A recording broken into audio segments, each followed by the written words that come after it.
बोल गुरुदेव भगवान की जय। प्यारे कृष्ण कन्हैया लाल की जय। श्री मार्कंडेय महापुराण अध्याय 34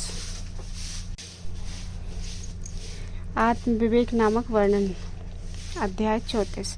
जड़ ने कहा, धर्मात्मा अलर्क के न्यायानुसार पुत्र के समान प्रजा पालन करने से उन्होंने परम आनंद प्राप्त किया और सब स्वस्वहित कार्य अनुष्ठान में प्रवृत्त हुए। उन्होंने दुष्ट पुरुषों में दंड विधान और शिष्ट पुरुषों का पालन करके परम आनंद लाभ और अनेक प्रकार के श्रेष्ठ यज्ञ संपादन किए। कालक्रम से उनके अनेक पुत्र उत्पन्न हुए। वह सब महाबल, पराक्रांत, धर्मात्मा, महात्मा और कुमार्ग के नष्ट करने वाले थे। अलर्क आत्मवान होकर धर्म के सहित अर्थ का और अर्थ के सहित धर्म का रक्षण एवं धर्म और अर्थ इन दोनों के अविरोध में विषय भोग करने लगे। इस प्रकार से धर्म, अर्थ और काम इस त्रिवर्ग के अनुसारी होकर पृथ्वी पालन करते करते उनको बहुत वर्ष व्यतीत हो गए, एक दिन के समान व्यतीत हो गए। प्रियतम विषय संभोग करके भी उनको वैराग्य का संचार और धर्म अर्थोपार्जन के प्रति पूर्णता का उदय न हुआ। अलर्क का सुबाहु नामक एक भाई पहले से ही वनवास आश्रय करता था। उसने अलर्क की भोग संभोग में प्रमत्तता और परायणता का विषय सुना। इस कारण उस महीपति ने भ्राता को तत्व ज्ञान होने की इच्छा से बहुत काल तक चिंता करके अंत में उसने शत्रु का आश्रय ग्रहण करना ही श्रेष्ठ समझा। अनंतर कार्यकुशल सुबाहु ने स्वीय राज्य लाभ की वासना से महाबल बलवाहन युक्त काशीपति के अनेक बार शरण ग्रहण की। काशीराज ने भी अलर्क के प्रतिकूल सेना का उद्योग करके उनके निकट दूत भेजा और यह कहलाने भेजा कि सुबाहु को राज्य प्रदान करो। छत्र धर्मवित अलर्क ने इस बात को स्वीकार न करके काशीराज के दूत को यह उत्तर दिया कि मेरे बड़े भ्राता मेरे निकट आकर विनय पूर्वक राज्य को प्रार्थना करें। मैं आक्रमण के भय से कणिका मात्र भूमि भी नहीं दूंगा। महामती सुबाहु ने प्रार्थना नहीं की, क्योंकि प्रार्थना करना क्षत्रियों का धर्म नहीं है। एकमात्र वीर्य ही उनका धन है। तदनंतर काशीराज सब सेना से परिवृत हो महीपति अलर्क के राज्य पर आक्रमण करने के लिए आए। उन्होंने अपने सामंत राजाओं के साथ उनके अन्य भृत्यों सहित आगमन पूर्वक आक्रमण के पीछे बाद को अपने वशीभूत कर लिया।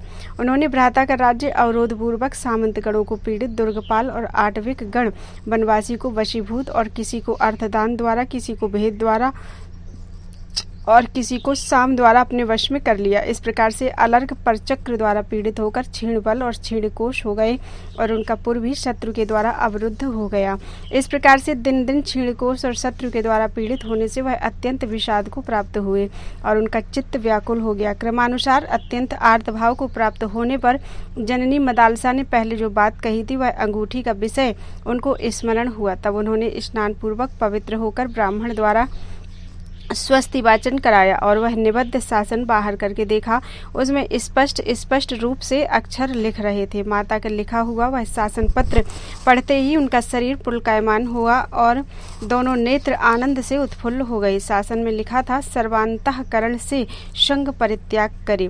यदि संग त्याग में समर्थ न हो तो वह संग साधुओं के सहित करना चाहिए, क्योंकि साधु संग ही जगत का औषधि रूप है। सर्वांतःकरण से काम का परित्याग करना उचित है।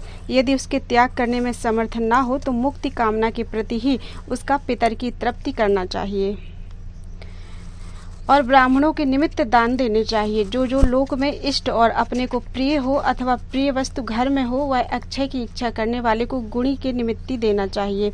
प्रेत के उद्देश्य से भूमि, धेनु आदि देने से पितर संतुष्ट होते हैं। हे पुत्र, अशौच के पूर्ण होने पर सलिल सवारी और शस्त्र का स्पर्श करके तथा चाबुक दंड स्पर्श कर सब वर्ण क्रमानुसार निज निज कार्य करें।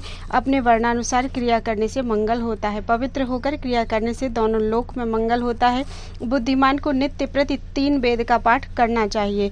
धर्मानुसार धन उपार्जन करके यत्न सहित यज्ञ का अनुष्ठान करें। और हे पुत्र, जिससे आत्मा निंदित न हो वह कर्म करे। जो महाजनों के समीप गोपनीय नहीं है, निशंक होकर ऐसे कर्म में प्रवृत्त होना चाहिए। हे वत्स गृहस्थाश्रमी, इस प्रकार आचरण करने से धर्म, अर्थ और काम यह त्रिवर्ग लाभ और इशलोक तथा परलोक दोनों में कल्याण लाभ करते हैं। श्री मार्कंडेय पुराण के मदालसाख्यान में अलर्क अनुशासन वर्णन नामक 32वां अध्याय पूरा हुआ।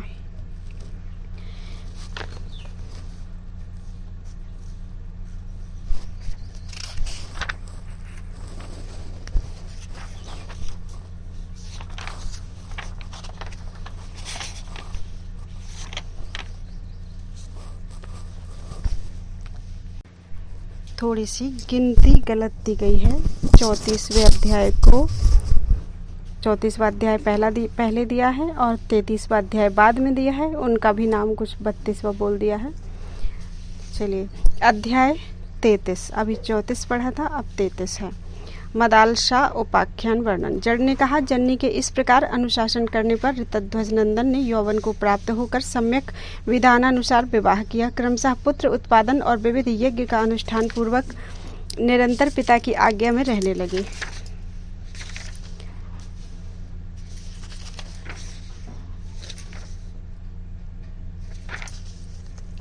अनंतर दीर्घ काल बीतने पर जब चरम अवस्था उपस्थित हुई, तब धर्मात्मा महाभाग महीपति ऋतध्वज तपस्या के लिए स्त्री सहित वन में जाने की इच्छा करके पुत्र को युवराज पद में अभिषिक्त किया। तब मदालसा पुत्र का कामभोग निवृत्त करने की अभिलाषा से शेष वचनों के द्वारा इस प्रकार कहने लगी। मदालसा बोली, जब तुमको प्रिय या बंधु के वियोग का असह्य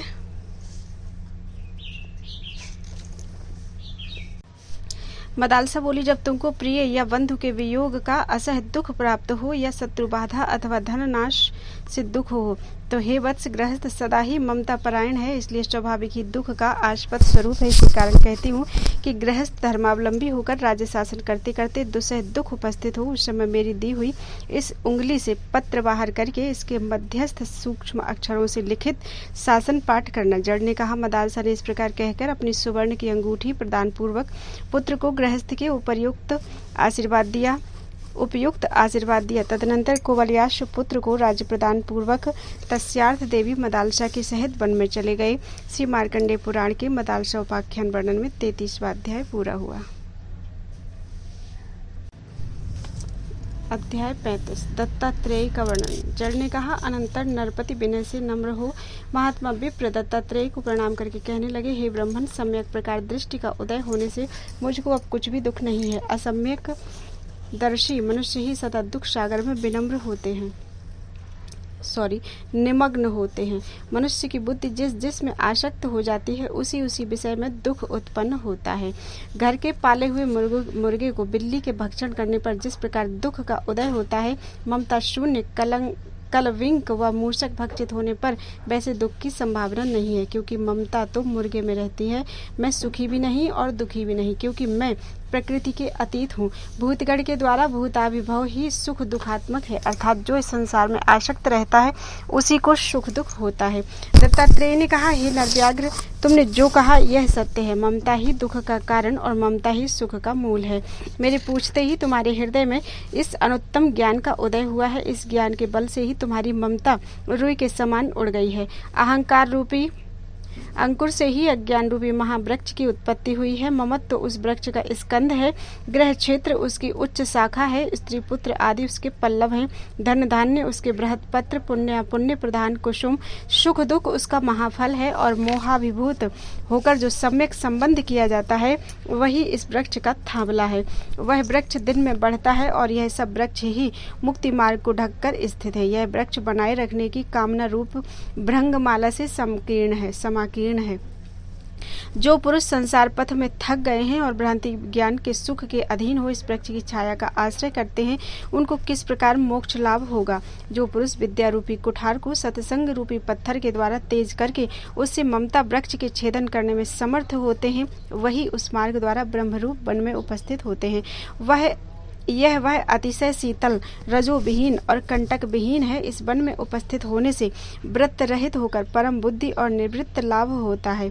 हे भूपते, तुम भी भूतेन्द्रियमय व स्थूल नहीं हो और मैं भी नहीं हूँ। हम दोनों कोई भी तन्मात्र नहीं है, अंतःकरणात्मक भी नहीं है। हे राजेंद्र, हम दोनों में किसी को भी प्रधान अर्थात प्रकृतिमय देखते हो, क्योंकि क्षेत्रज्ञ पुरुष प्रकृति के अतीत और 5 भौतिक पदार्थ ही गुणात्मक और प्रकृति के विषयीभूत हैं। हे राजन, मशक और गूलर अर्थात गूलर में मच्छर, ईसी का सींग और मुंज तथा मछली, यह जल जिस प्रकार एक होकर भी पृथक भाव युक्त है। क्षेत्र और आत्मा को भी इसी प्रकार जानना चाहिए।